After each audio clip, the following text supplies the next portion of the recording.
Welcome to the City of Angels. Los Angeles is a place built on dreams, sunshine, and the relentless pursuit of fame.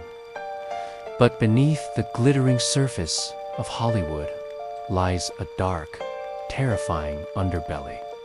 In the heart of downtown, surrounded by the decaying streets of Skid Row, stands a massive 14-story building. It was built in 1924 to be a luxurious palace for wealthy businessmen.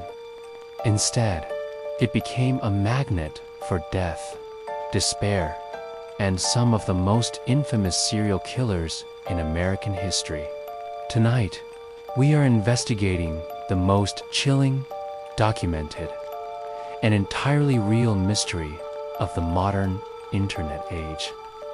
The Cecil Hotel and the impossible vanishing of a 21-year-old tourist.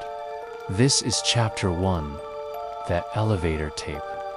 In late January of 2013, a young university student named Elisa traveled alone from Canada to California. She was on a journey of self-discovery, exploring the west coast of the United States. She needed a cheap place to stay in downtown Los Angeles, so she booked a shared room on the 5th floor of the Cecil Hotel. For the first 3 days, everything was perfectly normal.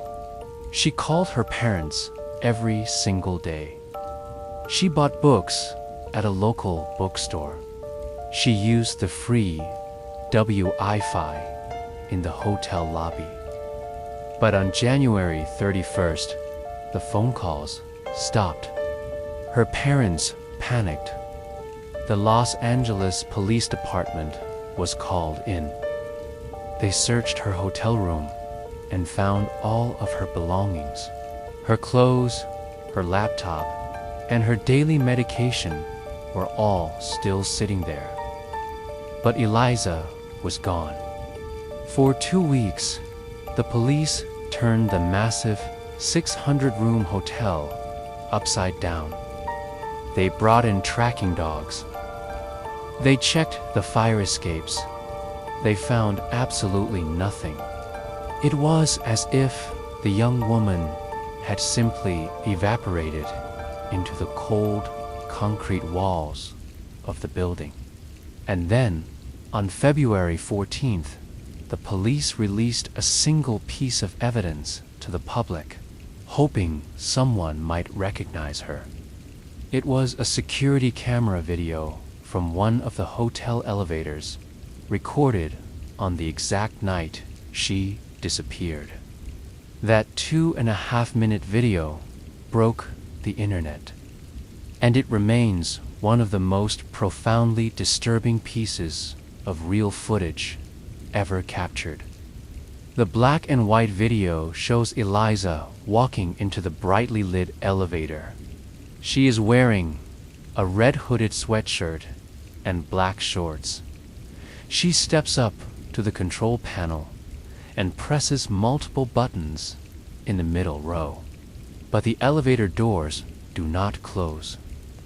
Elisa steps back into the corner of the elevator, waiting 10 seconds pass. The doors remain completely open to the dark, empty hallway. Suddenly, her behavior changes. She cautiously steps forward and peeks her head out of the elevator doors, looking rapidly left and right down the hallway. She immediately jumps back inside, pressing her body against the wall, hiding in the dark corner. She looks terrified. She is hiding from someone or something standing just outside the camera's view. A few moments later, she steps out of the elevator completely. She stands in the hallway, moving in a bizarre, unnatural way. She takes slow, square steps. She waves her hands in the air, her fingers splayed wide, as if she is gently touching the surface of an invisible body of water. Or perhaps talking to an entity we cannot see. Her movements are fluid, entirely silent, and completely unexplainable. After a minute of this strange, silent conversation with the empty hallway, she walks away, disappearing to the left. The empty elevator remains open for another minute. Finally, long after she is gone, the doors slowly slide shut. That was the last time she was ever seen alive. When we return in Chapter 2, we will explore the horrifying discovery made by the hotel guests and the dark, impossible truth waiting on the roof. Welcome back. When a person goes missing in a massive city, time is the ultimate enemy. The first 48 hours are critical, but as days turn into weeks, the hope of a rescue slowly morphs into the grim reality of a recovery. This is Chapter 2, The Dark Water. By the middle of February 2013, the Los Angeles Police Department had exhausted every lead. They had searched the roof with helicopters. They had deployed tracking dogs through the hallways. They had questioned the staff and the transient residents of Skid Row. Elisa was gone. Life at the Cecil Hotel continued. The building was massive, operating both as a long-term residence for locals and a cheap hostel for international backpackers. But a few days after the police released the unsettling elevator video, the guests staying on the upper floors began to march down to the lobby with bizarre and disgusting complaints. It started with the water pressure.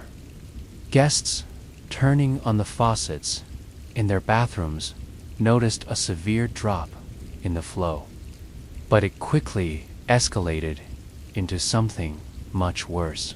When they turned on the showers, the water ran completely black for several seconds before clearing up. The guests complained that the water felt oddly thick, and worst of all, it had a sweet, rotting, metallic taste. For several days, people drank the water. They brushed their teeth with it. They bathed in it. On the morning of February 19th, 19 days after Elisa was last seen alive, the hotel management finally sent a maintenance worker named Santiago to the roof to check the main water supply. The roof of the Cecil Hotel was not easily accessible. The doors leading to the roof were locked and rigged with alarms. Anyone opening those doors without a key would instantly trigger a massive siren that would echo through the entire top floor. Santiago disabled the alarm, unlocked the heavy metal door, and stepped out onto the sprawling, sun-baked concrete roof. Sitting elevated on concrete blocks were 4 massive cylindrical water tanks. Each tank was 8 feet tall and 4 feet wide, holding 1,000 gallons of water that supplied the guest rooms below. To check the water levels, Santiago had to climb a tall metal ladder to reach the top of the tanks. He climbed up to the first tank. He noticed right away that the heavy metal lid, which was incredibly difficult to move, was pushed aside. He leaned over the edge and looked down into the dark water. Floating face up, just inches below the surface, was the decomposing body of Elisa. She was completely naked. Her clothes, the exact same red sweatshirt and black shorts she was wearing in the elevator video, were floating in the water next to her, covered in a strange, sand-like particulate. The police arrived within minutes, but their arrival did not solve the mystery. It only deepened the nightmare. Because when the detectives stood on that roof, looking at the tank, they realized something utterly impossible. When we return in Chapter 3, we will explore the impossible physics of the roof, the dark history of the hotel, and the terrifying autopsy results. Welcome to our third and final chapter. There are mysteries that can be solved with enough time, forensic science, and deductive reasoning. And then there are cases that completely defy the fundamental laws of physics and human behavior. When the Los Angeles Police Department stood on the roof of the Cecil Hotel, they were faced with an impossible locked room mystery under the open California sky. This is Chapter 3, The Impossible Physics. The water tank that held the body of the 21-year-old tourist was 8 feet tall. There were no fixed ladders attached to the side of the tank. To get inside, someone would have to carry a heavy freestanding ladder across the roof, climb to the top, and open the lid. But the lid of the tank was not a simple hatch. It was a massive, heavy metal cover. A grown man would struggle to push it aside. Yet, Eliza, a young woman who weighed barely 120 pounds, supposedly moved the lid, climbed inside the dark water, and then, impossibly, closed the heavy metal lid from the inside. Furthermore, the alarm on the roof door was never triggered. The police found no evidence of foul play on the roof. No footprints, no signs of a struggle. The medical examiner spent months agonizing over the autopsy report. The world waited for an answer. Was she poisoned? Was she under the influence of powerful hallucinogens?